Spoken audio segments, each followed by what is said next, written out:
Cristo, el fin de la ley. Porque el fin de la ley es Cristo, para justicia a todo aquel que cree. Romanos 10:4. Recordarán que el domingo pasado por la mañana hablamos de los días del Hijo del Hombre. Oh, que cada día de guardar, en el sentido más espiritual, fuera un día de ese tipo.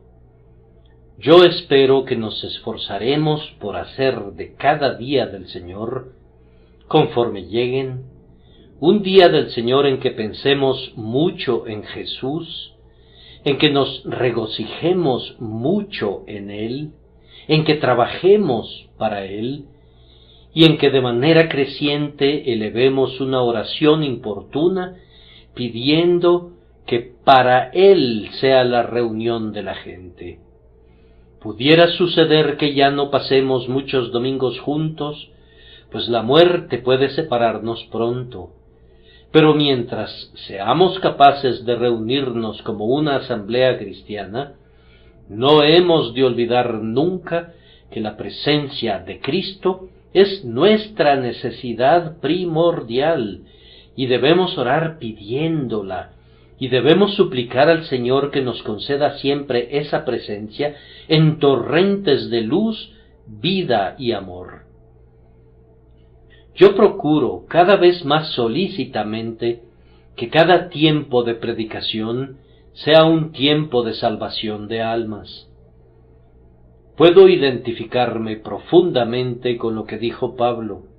Ciertamente el anhelo de mi corazón y mi oración a Dios por Israel es para salvación. Hemos gozado de una abundante predicación, pero, comparativamente hablando, de muy poca fe en Jesús. Y si no hay fe en Él, ni la ley ni el Evangelio responden a su fin, y nuestra labor es completamente en vano. Algunos de ustedes han oído y oído y oído repetidamente, pero no han creído en Jesús.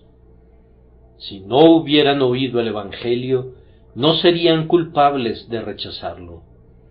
¿No han oído?, pregunta el apóstol. Sí, verdaderamente, pero aún así, no todos obedecieron al Evangelio. En el caso de muchas personas que amamos, hasta este preciso momento no ha habido una audición con el oído interior, ni ninguna obra de fe en el corazón. Queridos amigos, ¿ha de ser siempre así? ¿Cuánto tiempo ha de durar esto? ¿No habrá de venir pronto un fin a esta recepción de los medios externos, pero a este rechazo de la gracia interna? ¿Acaso tu alma no se acercará pronto a Cristo para una salvación presente? Despunta, despunta, oh día celestial, sobre los que están asentados en tinieblas, pues nuestros corazones sufren por ellos. La razón por la que muchos no vienen a Cristo no es porque carezcan hasta cierto punto de un serio interés, ni porque no sean precavidos, ni tengan deseos de ser salvados, sino porque no pueden aceptar la manera en que Dios salva. Tienen celo de Dios, pero no conforme a ciencia. Los encaminamos tanto con nuestra exhortación, que tienen deseos de obtener la vida eterna, pero no se han sujetado a la justicia de Dios. Observen que dice, no se han sujetado, pues se precisa de la sujeción. El hombre altivo quiere salvarse a sí mismo, cree que lo puede hacer, y no se dará la tarea mientras no descubra su propia impotencia a través de infelices fracasos. La salvación por gracia, que debe ser solicitada in forma pauperis, en carácter de indigencia, que debe ser pedida a la gracia libre e inmerecida como una bendición inmérita, eso es a lo que la mente carnal no quiere llegar en tanto que pueda evitarlo. Yo le suplico al Señor que obre de tal manera en algunos de ustedes que no puedan evitarlo. Yo, mientras esta mañana procuro exponer a Cristo como el fin de la ley, he orado para que Dios bendiga la exposición para algunos corazones y les haga ver la obra de Cristo y percibir que es muchísimo mejor que cualquier cosa que ellos pudieran hacer, que puedan ver lo que Cristo consumó y que se cansen de lo que ellos mismos han procurado realizar durante tanto tiempo, pero que ni siquiera en este día han podido comenzar bien. Tal vez le agrade al Señor embelezarlos con la perfección de la salvación que es en Cristo Jesús.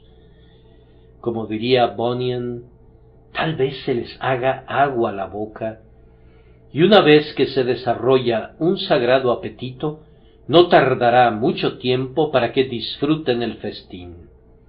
Pudiera ser que cuando vean el traje de brocado de oro que Jesús coloca tan gratuitamente sobre las almas desnudas, se desharán de sus propios trapos de inmundicia que ahora abrazan tan estrechamente. Esta mañana voy a hablar de dos cosas conforme el Espíritu de Dios me ayude, y la primera es Cristo con respecto a la ley. Él es el fin de la ley para justicia.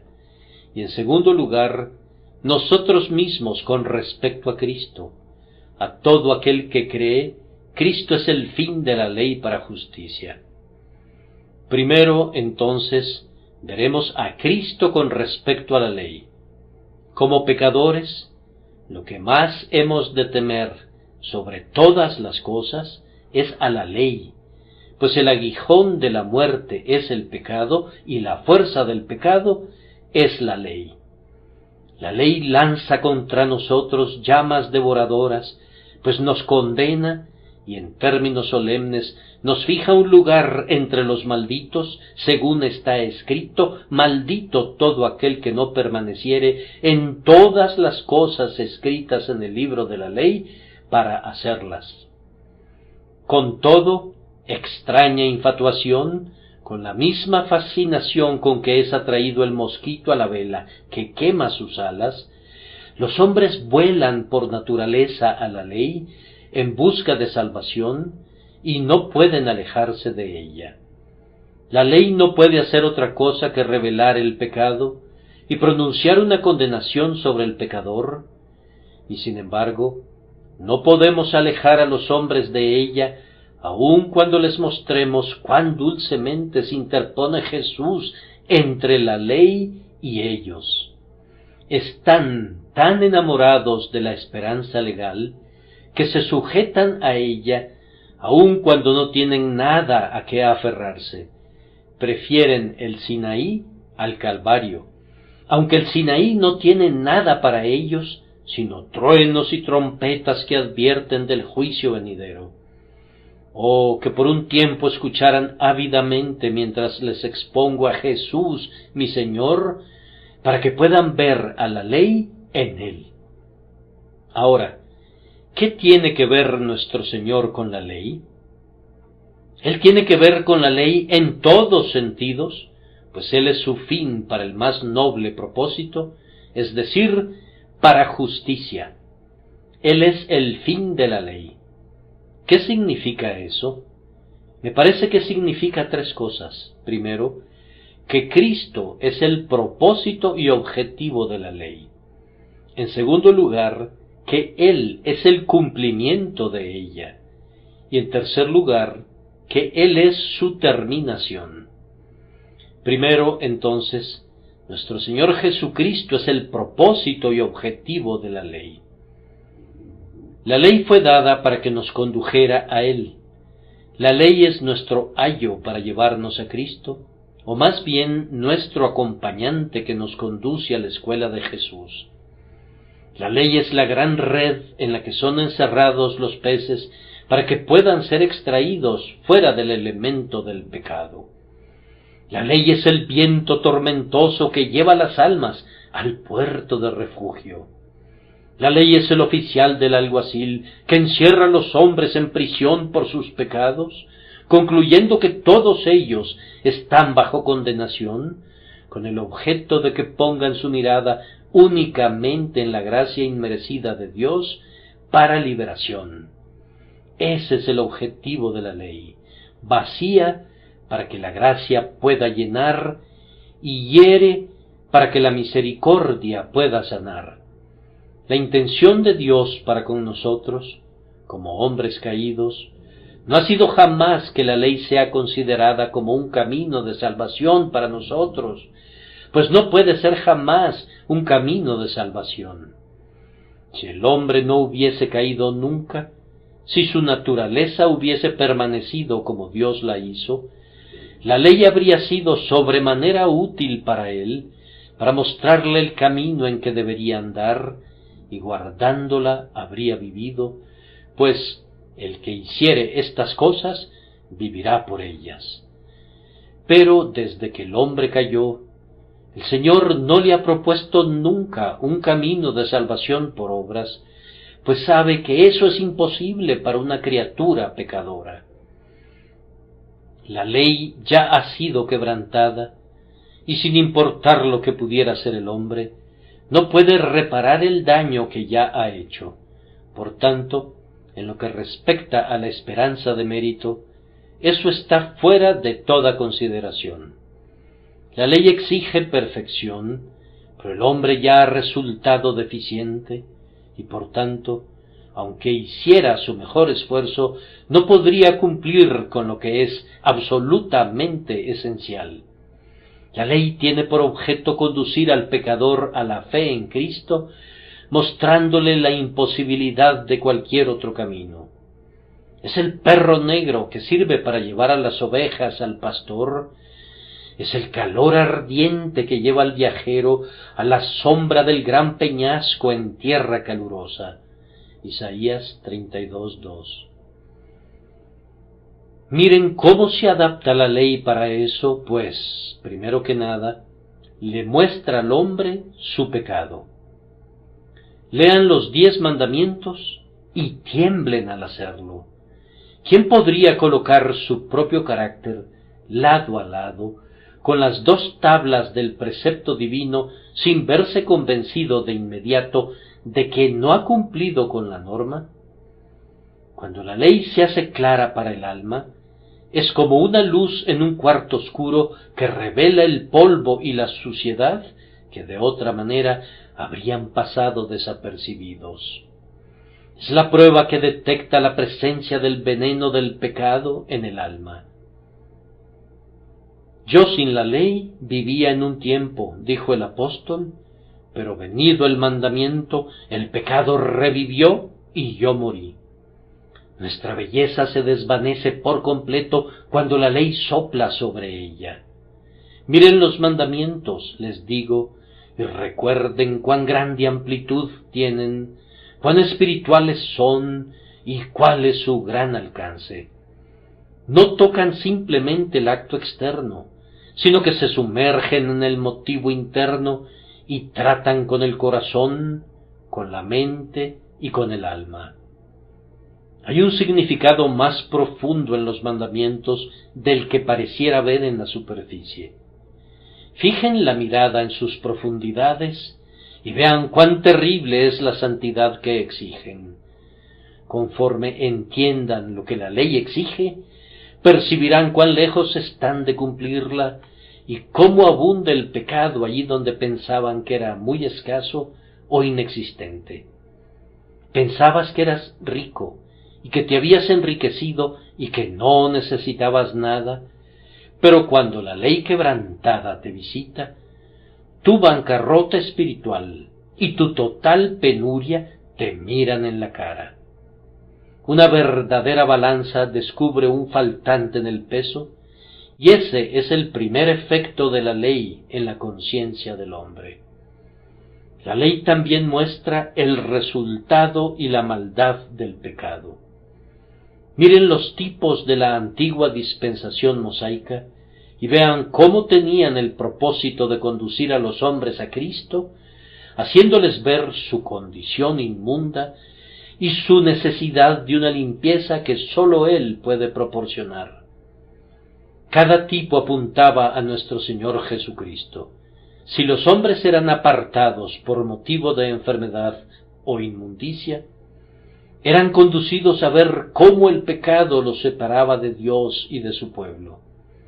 Y cuando eran llevados de regreso y eran purificados con ritos místicos en los que había lana escarlata e hisopo y cosas semejantes, eran conducidos a ver cómo podían ser restaurados únicamente por Jesucristo, el grandioso sumo sacerdote.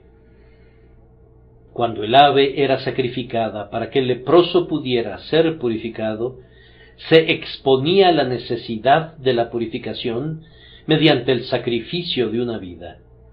Cada mañana y cada tarde era inmolado un cordero para declarar la necesidad cotidiana del perdón si es que Dios ha de morar con nosotros. Algunas veces incurrimos en culpa por hablar demasiado acerca de la sangre. Sin embargo, bajo el Antiguo Testamento, la sangre parecía serlo todo, y no sólo se hablaba de ella, sino que era realmente visible a los ojos. ¿Qué nos dice el apóstol en la carta a los Hebreos? De donde ni aun el primer pacto fue instituido sin sangre, porque, habiendo anunciado Moisés todos los mandamientos de la ley a todo el pueblo, tomó la sangre de los becerros y de los machos cabríos, con agua, lana escarlata e hisopo, y roció el mismo libro y también a todo el pueblo, diciendo: Esta es la sangre del pacto que Dios os ha mandado. Y además de esto, roció también con la sangre el tabernáculo y todos los vasos del ministerio. Y casi todo es purificado, según la ley, con sangre, y sin derramamiento de sangre no se hace remisión. La sangre estaba sobre el velo y sobre el altar, sobre las cortinas y sobre el suelo del tabernáculo. Nadie podía evitar ver la sangre. Yo he resuelto que mi ministerio sea del mismo carácter y pretendo rociarlo más y más con la sangre de la expiación. Ahora bien, la abundancia de la sangre en la antigüedad tenía el fin de mostrar claramente que el pecado nos ha contaminado de tal manera que Dios no es accesible sin una expiación. Tenemos que acercarnos por la vía del sacrificio o no podemos acercarnos. Somos tan inaceptables en nosotros mismos que a menos que el Señor nos vea cubiertos con la sangre de Jesús, debe acabar con nosotros. La antigua ley, con sus emblemas y figuras, expone muchas verdades respecto a la personalidad de los hombres y del Salvador que vendría, teniendo por fin en cada uno de ellos predicar a Cristo. Si alguno dejaba de predicarlo, se perdían de la intención y el designio de la ley. Moisés conduce a Josué y la ley termina en Jesús. Volviendo nuestros pensamientos a la ley moral más que a la ley ceremonial, esa ley tenía el fin de enseñar a los hombres su completa impotencia. Les muestra cuán deficientes resultaban ser respecto a lo que deberían ser, y también les muestra, cuando lo consideran cuidadosamente, cuán completamente imposibles para ellos alcanzar la norma. Nadie puede alcanzar por sí mismo la santidad que la ley exige. Amplio sobremanera es tu mandamiento. Si un hombre dice que puede cumplir la ley, es porque no sabe lo que es la ley. Si se imagina que puede llegar al cielo alguna vez, trepando por los trepidantes costados del Sinaí, seguramente no ha podido ver nunca ese monte ardiente en absoluto. Guardar la ley. Ah, hermanos míos, mientras todavía estamos hablando acerca de ella, la estamos quebrantando, Mientras estamos pretendiendo que podemos cumplir su letra, estamos violando su espíritu, pues el orgullo quebranta la ley, tanto como la lujuria o el asesinato. ¿Quién hará limpio a lo inmundo? Nadie. ¿Y cómo será limpio el que nace de mujer? No, alma, tú no puedes ayudarte a ti misma en este asunto, ya que sólo por la perfección tú puedes vivir por la ley, y como esa perfección es imposible, no puedes encontrar ayuda en el pacto de obras. En la gracia hay esperanza, pero como pago de una deuda, no hay ninguna esperanza, pues no ameritamos nada sino ira. La ley nos dice eso, y entre más pronto sepamos que así es, mejor, pues más pronto acudiremos con premura a Cristo. La ley nos muestra también nuestra gran necesidad, nuestra necesidad de limpieza, de una limpieza con el agua y con la sangre. Nos descubre nuestra inmundicia, y esto nos conduce naturalmente a sentir que debemos ser limpiados de ella si hemos de acercarnos alguna vez a Dios. La ley nos conduce entonces a aceptar a Cristo como la única persona que puede limpiarnos y hacernos aptos para estar dentro del velo en la presencia del Altísimo. La ley, por sí misma, sólo barre y levanta el polvo, pero el Evangelio rocía agua limpia sobre el polvo y todo queda bien aplacado en la habitación del alma. La ley mata, pero el Evangelio hace vivir. La ley desnuda, y entonces Cristo entra y viste al alma de belleza y de gloria. Todos los mandamientos y todos los tipos nos dirigen a Cristo si prestamos atención a su evidente intención. Nos destetan del yo, nos sacan de la falsa base de la justicia propia, y nos conducen a saber que sólo en Cristo se encuentra nuestra ayuda. Entonces, primero que nada, Cristo es el fin de la ley en el sentido de que Él es su gran propósito. Y ahora, en segundo lugar, Él es el cumplimiento de la ley. Es imposible que alguno de nosotros fuera salvo sin justicia. Por una inmutable necesidad, el Dios del cielo y de la tierra exige justicia de todas sus criaturas. Ahora bien, Cristo ha venido a darnos la justicia que la ley exige, pero que nunca confiere. En el capítulo que estamos considerando, leemos acerca de la justicia que es por la fe, que es llamada también la justicia de Dios, y leemos sobre aquellos que no serán avergonzados, porque son justos por creer, porque con el corazón se cree para justicia. Jesús ha hecho lo que la ley no podía hacer. Él provee la justicia que la ley exige, pero que no puede producir. ¡Qué asombrosa justicia ha de ser aquella que es tan amplia y profunda y de tan gran longitud y altura como la ley misma!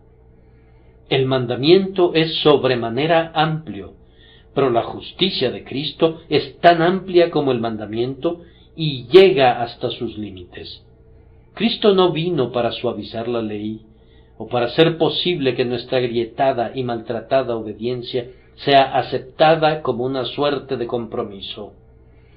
La ley no es forzada a rebajar sus términos como si originalmente hubiera exigido demasiado. Es santa y justa y buena, y no ha de ser alterada en una sola jota o tilde, ni podría serlo. Nuestro Señor le da a la ley todo lo que requiere, no una parte, pues eso sería una admisión de que hubiera podido contentarse justamente con menos al principio. La ley reclama completa obediencia sin tacha o mancha o falla o defecto, y Cristo ha traído una justicia como esa y se la da a su pueblo. La ley exige que la justicia sea sin omisión de deber y sin comisión de pecado, y la justicia que Cristo ha traído es precisamente tal que por su causa el grandioso Dios acepta a su pueblo y lo considera como que no tiene ni mancha ni arruga ni cosa semejante. La ley no estará contenta sin una obediencia espiritual, y los simples cumplimientos externos no satisfarían, pero la obediencia de nuestro Señor fue tan profunda como amplia, pues su celo para cumplir la voluntad de aquel que lo envió lo consumía. Él mismo dice: el hacer tu voluntad, Dios mío, me ha agradado, y tu ley está en medio de mi corazón. Él pone esa justicia en todos los creyentes. Por la obediencia de uno, los muchos serán constituidos justos, plenamente justos, perfectos en Cristo. Nos regocijamos usando el costoso manto de hermoso lino blanco que Jesús ha preparado, y sentimos que podemos vestirlo delante de la majestad del cielo sin un trémulo pensamiento. Esto es algo que debemos meditar, queridos amigos. Sólo como justos podemos ser salvos, pero Jesucristo nos hace justos y por tanto somos salvos. El que cree en Él es justo, así como Abraham creyó a Dios y le fue contado por justicia. Ahora pues, ninguna condenación hay para los que están en Cristo Jesús, porque son hechos justos en Cristo. Sí, el Espíritu Santo por boca de Pablo reta a todos los hombres, ángeles y demonios, a que presenten alguna acusación en contra de los elegidos de Dios, puesto que Cristo ha muerto. Oh ley, cuando tú me exiges una perfecta justicia, yo, siendo un creyente, te la presento, pues por medio de Cristo Jesús, la fe me es contada por justicia. La justicia de Cristo es mía, pues yo soy uno con Él por la fe, y este es el nombre con el que Él será llamado: Jehová, justicia nuestra. Jesús ha cumplido así con las exigencias originales de la ley, pero ustedes saben, hermanos, que como nosotros hemos quebrantado la ley, hay otras exigencias.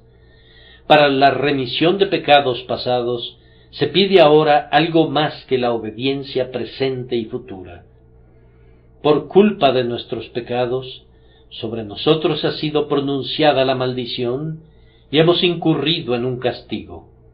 Está escrito que Él de ningún modo tendrá por inocente al malvado, y cada transgresión e iniquidad tendrán su justo castigo y su recompensa.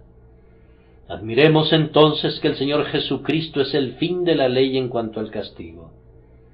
Pensar en esa maldición y en ese castigo es algo terrible. Pero Cristo ha terminado con todo su mal y nos ha exonerado así de todas las consecuencias del pecado. En lo que se refiere a cada creyente, la ley no exige ningún castigo y no pronuncia ninguna maldición. El creyente puede señalar a la gran fianza sobre el madero del Calvario y decir: mira allí, oh ley, allí está la vindicación de la justicia divina que yo te ofrezco. Jesús, que derrama la sangre de su corazón por sus heridas y que muere por mí, es mi respuesta a tus reclamos, y yo sé que seré librado de la ira por medio de Él. Cristo ha cumplido los requerimientos tanto de la ley quebrantada como de la no quebrantada. Tanto las exigencias positivas como las penales son satisfechas en Él. Esa era una labor digna de un Dios, y he aquí, el Dios encarnado lo ha logrado. Él ha terminado con la transgresión, ha puesto un fin a los pecados, ha hecho una reconciliación por la iniquidad y ha traído la justicia eterna. Toda gloria sea a su nombre. Además, no sólo pagó el castigo, sino que al pagarlo, Cristo puso un gran honor especial sobre la ley. Me aventuro a decir que si toda la raza humana hubiera guardado la ley de Dios y ni uno solo la hubiera violado, la ley no estaría en una posición tan espléndida de honor como lo está hoy cuando el hombre Cristo Jesús, quien es también el Hijo de Dios, le ha rendido reverencia. En su vida, y más aún en su muerte, el propio Dios encarnado ha revelado la supremacía de la ley. Él ha mostrado que ni siquiera el amor o la soberanía pueden hacer a un lado a la justicia. ¿Quién dirá una palabra en contra de la ley a la cual se sometió el propio legislador? ¿Quién dirá ahora que es demasiado severa cuando el propio legislador se somete a sus castigos? Porque estaba en la condición de hombre y era nuestro representante, Dios exigió de su propio Hijo una obediencia perfecta a la ley, y el Hijo voluntariamente se sometió a ella, sin decir ni una sola palabra y sin hacer ninguna excepción a su tarea. Sí, tu ley es mi delicia, dice él, y demostró que lo era, rindiéndole homenaje a plenitud. Oh, la ley bajo la cual sirve Emanuel es asombrosa. Oh, ley sin igual cuyo yugo aun el Hijo de Dios no desdeña llevar, sino que estando resuelto a salvar a sus elegidos, nacido bajo la ley, vivió bajo la ley, y murió bajo la ley, obediente hasta la muerte, y muerte de cruz. La estabilidad de la ley ha sido también asegurada por Cristo. Lo único que puede permanecer es lo que demuestra ser justo, y Jesús ha demostrado que la ley es justa engrandeciéndola y haciéndola honorable. Él dice: no penséis que he venido para abrogar la ley o los profetas. No he venido para abrogar, sino para cumplir. Porque de cierto os digo que hasta que pasen el cielo y la tierra, ni una jota ni una tilde pasará de la ley, hasta que todo se haya cumplido. Tendré que mostrarles cómo él ha puesto un fin a la ley en otro sentido, pero en cuanto a la conciliación de los eternos principios del bien y del mal, la vida y la muerte de Cristo han logrado esto para siempre. Confirmamos la ley, dice Pablo, no invalidamos la ley por la fe. El propio Evangelio de la fe comprueba que la ley es santa y justa, pues el Evangelio en el que cree la fe no altera o reduce a la ley, sino que nos enseña cómo fue cumplida integralmente. Ahora la ley permanecerá firme por los siglos de los siglos, puesto que aún para salvar al hombre elegido, Dios no la altera. Él tenía un pueblo elegido, amado y ordenado para vida, y con todo no lo salvaría a costa de un principio de rectitud. Ellos eran pecadores, ¿y cómo podían ser justificados a menos que la ley fuera suspendida o cambiada? Entonces, ¿fue cambiada la ley? Parecía que así tenía que ser si el hombre iba a ser salvado, pero Jesucristo vino y nos mostró cómo la ley podía permanecer firme como una roca, y no obstante, los redimidos podían ser salvados justamente por la infinita misericordia. En Cristo vemos tanto la misericordia como la justicia brillando a plenitud, y no obstante, ninguna de las dos eclipsa a la otra en el más mínimo grado. La ley tiene todo lo que exigió jamás, tal como debía ser, y sin embargo, el Padre de todas las misericordias ve a todos sus elegidos salvados, tal como determinó que lo serían por medio de la muerte de su Hijo. De este modo he procurado mostrarles cómo Cristo es el cumplimiento de la ley de manera integral. Y ahora, en tercer lugar, Él es el fin de la ley en el sentido de que Él es su terminación.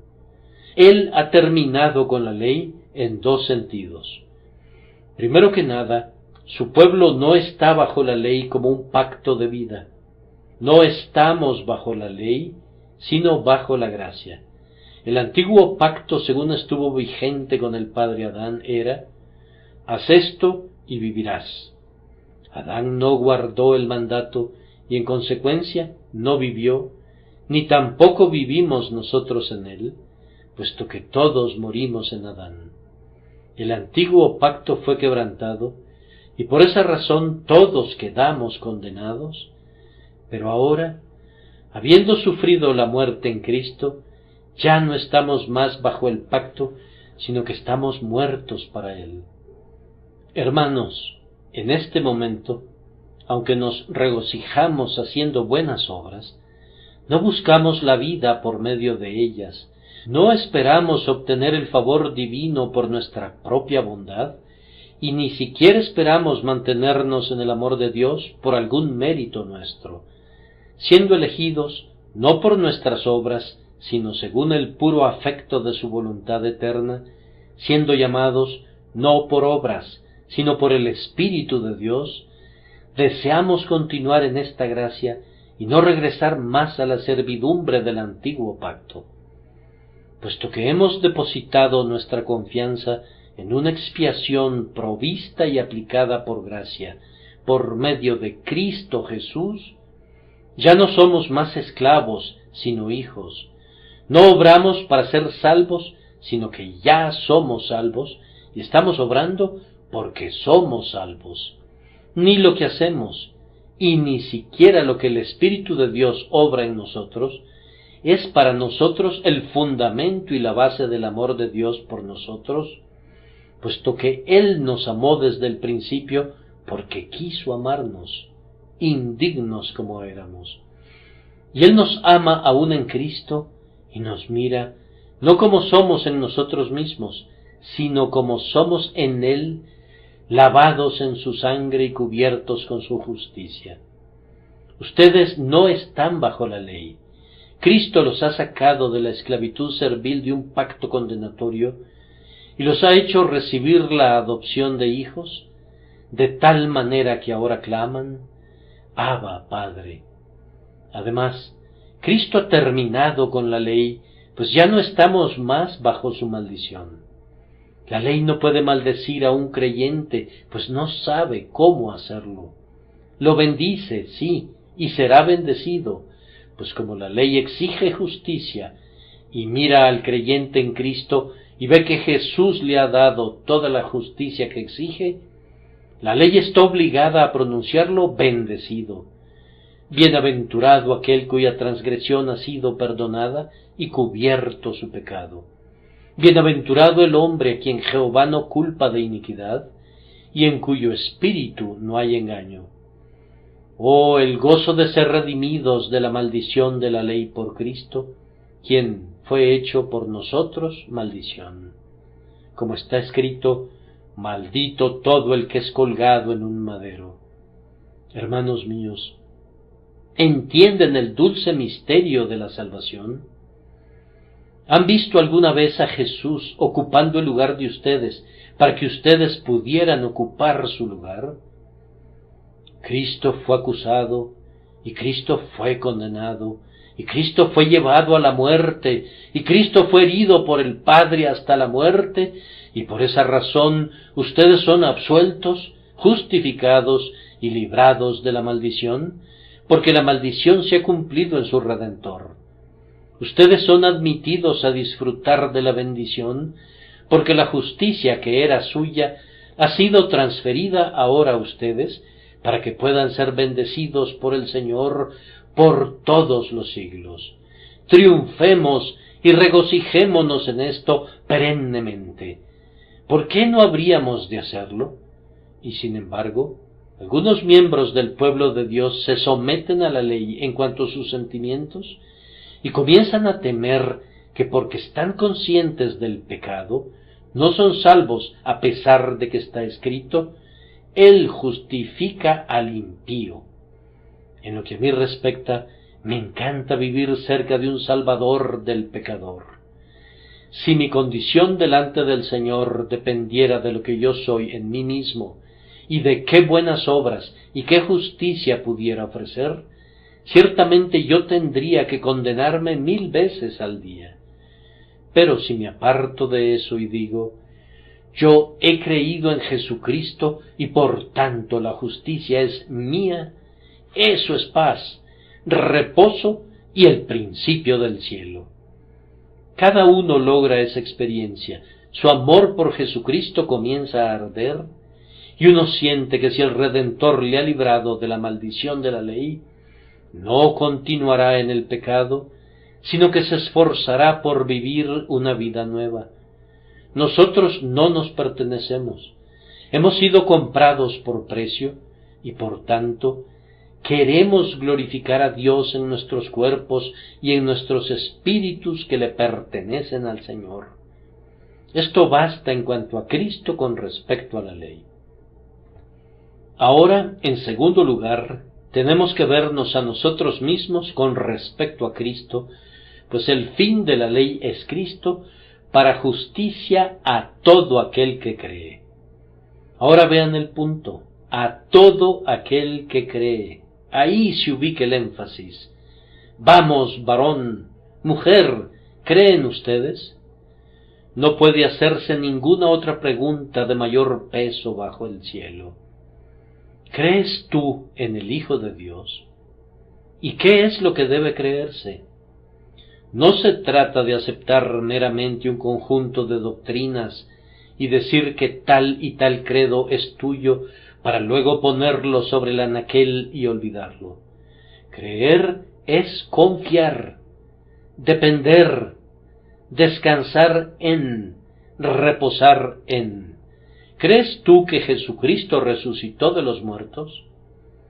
¿Crees tú que ocupó el lugar del pecador y que padeció el justo por los injustos? ¿Crees que puede salvar perpetuamente a los que por él se acercan a Dios? ¿Y pones tú, por tanto, todo el peso y el énfasis de la salvación de tu alma en él y únicamente en él? Entonces Cristo es el fin de la ley para justicia para ti, y tú eres justo. Si tú crees, estás vestido con la justicia de Dios. No sirve de nada presentar ninguna otra cosa si no crees, pues nada servirá. Si la fe está ausente, falta lo esencial. Puedes juntar sacramentos, oraciones, lecturas de la Biblia, oír el Evangelio y apilarlos hasta las estrellas y convertirlos en una montaña gigantesca como el Alto Olimpo, pero todo eso es mera paja si la fe no está allí. Que creas o que no creas es lo que debe decidir el asunto. ¿Buscas la justicia en Jesús y lejos de tu yo? Si lo haces, Él es el fin de la ley para ti. Ahora observen que no se hace ninguna pregunta en cuanto al carácter previo, pues está escrito, el fin de la ley es Cristo para justicia a todo aquel que cree. Pero, Señor, este hombre era un perseguidor y un abusivo antes que creyera, se enfurecía y despotricaba contra los santos, los arrastraba a prisión y buscaba su sangre. Sí, querido amigo, y ese es precisamente el hombre que escribió estas palabras, inspirado por el Espíritu Santo. El fin de la ley es Cristo, para justicia a todo aquel que cree. Entonces, si me dirijo a alguien en esta mañana cuya vida ha sido contaminada con todo pecado y manchada con toda transgresión que podamos concebir, yo le digo a tal persona que recuerde que todo pecado y blasfemia será perdonado a los hombres. Si tú crees en el Señor Jesucristo, tus iniquidades son borradas, pues la sangre de Jesucristo, el amado Hijo de Dios, nos limpia de todo pecado. Esta es la gloria del Evangelio, que es un Evangelio para el pecador, buenas nuevas de bendición, no para quienes están sin pecado, sino para quienes lo confiesan y lo abandonan. Jesús vino al mundo no para recompensar a los que no tienen pecado, sino para buscar y salvar lo que se había perdido. y aquel que estando perdido y estando lejos de Dios se acerca a Dios por Cristo y cree en Él, encontrará que Él confiere la justicia al culpable. Él es el fin de la ley para justicia para todo aquel que cree, y por tanto lo es para la pobre ramera que cree, para el borracho de muchos años que cree, para el ladrón y para el mentiroso y para el burlador que creen, y para los que anteriormente se desbocaban en el pecado, pero que ahora se apartan del pecado para confiar en él. Pero no sé si deba mencionar casos como esos. Para mí el hecho más maravilloso es que Cristo es el fin de la ley para justicia para mí, pues yo creo en Él. Yo sé a quién he creído y estoy seguro de que es poderoso para guardar mi depósito para aquel día. Otro pensamiento que surge del texto es que no se dice nada a modo de calificación en cuanto a la fuerza de la fe. Él es el fin de la ley para justicia para todo aquel que cree, ya sea para poca fe o gran corazón. Jesús protege la retaguardia así como la vanguardia. No hay diferencia entre un creyente y otro en cuanto a la justificación. En tanto que haya un vínculo entre Cristo y tú, la justicia de Dios es tuya. El eslabón pudiera ser tan tenue como una telilla, como un hilo de araña de fe trémula, pero si va directamente desde el corazón hasta Cristo, la gracia divina puede fluir y fluirá a lo largo del hilo más delgado. Es maravilloso ver cuán fino puede ser el alambre que transmite el fluido eléctrico.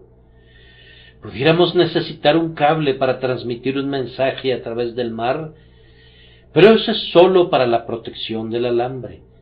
El alambre que realmente transporta el mensaje es una cosa muy delgada.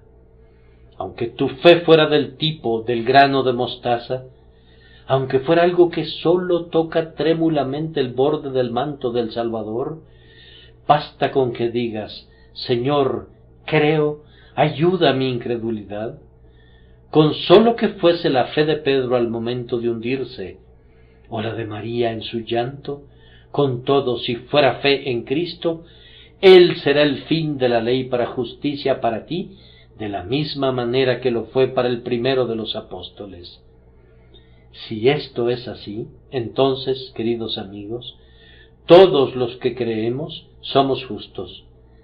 Creyendo en el Señor Jesucristo hemos obtenido la justicia que aquellos que siguen las obras de la ley desconocen por completo. No hemos sido santificados completamente. Ojalá hubiéramos sido santificados. Aunque lo odiamos, no estamos libres de pecado en nuestros miembros, pero aún así, a pesar de todo eso, somos verdaderamente justos a los ojos de Dios, y siendo hechos idóneos por la fe, tenemos paz con Dios. Vamos, miren a lo alto, ustedes, creyentes que están agobiados con un sentido de pecado. Mientras se disciplinan y lamentan su pecado, no duden de su Salvador, ni cuestionen su justicia. Ustedes están negros, pero no se detengan allí, antes bien prosigan a decir como lo hizo la esposa: morena soy, pero codiciable. Aunque en nosotros mismos somos deformes y negros, tal como se ven las tiendas de Cedar, con todo, cuando nos vestimos con tu hermosura, somos bellos como los atrios de Salomón. Ahora observen que el contexto de nuestro texto nos asegura que siendo justos, somos salvos, pues, ¿qué dice ahí? Si confesares con tu boca que Jesús es el Señor, y creyeres en tu corazón que Dios le levantó de los muertos, serás salvo.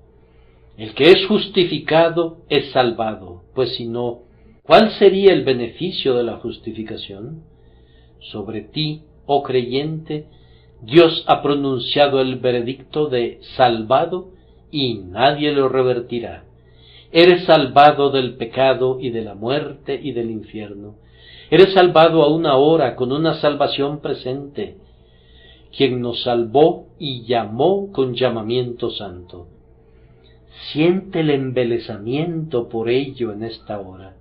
Amados, ahora somos hijos de Dios. Y ahora habré concluido una vez que haya dicho justo esto. Si alguien aquí presente piensa que puede salvarse a sí mismo y que su justicia propia le bastará delante de Dios, yo le rogaría encarecidamente que no insulte a su Salvador. Si tu justicia propia basta, entonces, ¿por qué vino Cristo aquí para cumplir una? ¿Compararás por un instante tu justicia con la justicia de Jesucristo? ¿Qué semejanza hay entre tú y Él? Tanta como la que hay entre una hormiga y un arcángel. Es más, ni siquiera como esa, tanta como la que hay entre la noche y el día, como la que hay entre el infierno y el cielo. Oh, aunque yo tuviera una justicia propia que nadie pudiera criticar, yo la desecharía voluntariamente para tener la justicia de Cristo, pero como no tengo ninguna justicia propia, en verdad me regocija más tener la de mi Señor. Cuando el señor Whitefield predicó por primera vez a los mineros del carbón en Kingswood, cerca de Bristol, podía ver cuando sus corazones comenzaban a ser tocados gracias a las estrías de color blanco que formaban las lágrimas al descender por sus negras mejillas. Veía que estaban recibiendo el Evangelio y escribió en su diario: como estos pobres mineros del carbón no tenían ninguna justicia propia, se gloriaban en aquel que vino a salvar a los publicanos y a los pecadores. Bien, señor Whitefield, eso es válido en cuanto a los mineros, pero es igualmente válido en cuanto a muchos de nosotros aquí, que tal vez no teníamos negros nuestros rostros, pero teníamos negros los corazones. Podemos decir en verdad que también nos regocijamos al desechar nuestra justicia propia y tenerla por escoria y estiércol para ganar a Cristo y ser hallados en Él. En Él está nuestra única esperanza y nuestra única confianza. Por último, si cualquiera de ustedes rechaza la justicia de Cristo, eso equivale a perecer eternamente, porque no puede ser que Dios los acepte o que acepte su pretendida justicia si han rehusado la justicia real y divina que pone ante ustedes en su Hijo. Si pudieras subir a las puertas del cielo y el ángel te dijera: ¿qué derecho tienes para entrar aquí? Y tú le respondieras: yo tengo mi propia justicia. Entonces, si fueras admitido, eso implicaría que tu justicia es igual a la del propio Emmanuel. ¿Puede suceder eso jamás? ¿Piensas que Dios va a permitir alguna vez que sea sancionada una mentira tal? ¿Dejará que una justicia falsa de un pobre pecador desgraciado pase como legítima lado a lado con el oro fino de la perfección de Cristo? ¿Por qué fue llenada la fuente con sangre si no necesitas ser lavado? ¿Acaso es Cristo una superfluidad? Oh, no puede ser. Tienes que tener la justicia de Cristo o serás injusto, y siendo injusto, no serás salvado, y no siendo salvado, has de permanecer perdido por los siglos de los siglos. ¿Cómo? ¿Acaso todo se reduce a que debo creer en el Señor Jesucristo para justicia y debo ser hecho justo por medio de la fe? Sí, así es. En eso consiste todo. ¿Cómo? ¿Debo confiar únicamente en Cristo y entonces puedo vivir como yo quiera? No puedes vivir en pecado después de haber confiado en Jesús, pues el acto de la fe conlleva un cambio de naturaleza y una regeneración de tu alma. El Espíritu de Dios que te conduce a creer también cambiará tu corazón. Hablaste de vivir como se te antoje, Pero entonces querrás vivir de manera muy diferente a como lo haces ahora. Cuando creas, odiarás las cosas que amabas antes de tu conversión y amarás las cosas que odiabas. Ahora tú estás tratando de ser bueno y experimentas grandes fracasos porque tu corazón está alejado de Dios. Pero una vez que hayas recibido la salvación por medio de la sangre de Cristo, tu corazón amará a Dios y entonces guardarás sus mandamientos que ya no serán onerosos para ti. Lo que tú necesitas es un cambio de corazón y no lo tendrás nunca excepto por medio del pacto de gracia. En el antiguo pacto no hay ni una sola palabra acerca de la conversión. Para eso tenemos que mirar al nuevo pacto, y esto es lo que dice: esparciré sobre vosotros agua limpia, y seréis limpiados de todas vuestras inmundicias, y de todos vuestros ídolos os limpiaré. Os daré un corazón nuevo, y pondré espíritu nuevo dentro de vosotros, y quitaré de vuestra carne el corazón de piedra, y os daré un corazón de carne, y pondré dentro de vosotros mi espíritu, y haré que andéis en mis estatutos, y guardéis mis preceptos, y los pongáis por obra. Esta es una de las más grandes promesas del pacto, y el Espíritu Santo la cumple en los escogidos.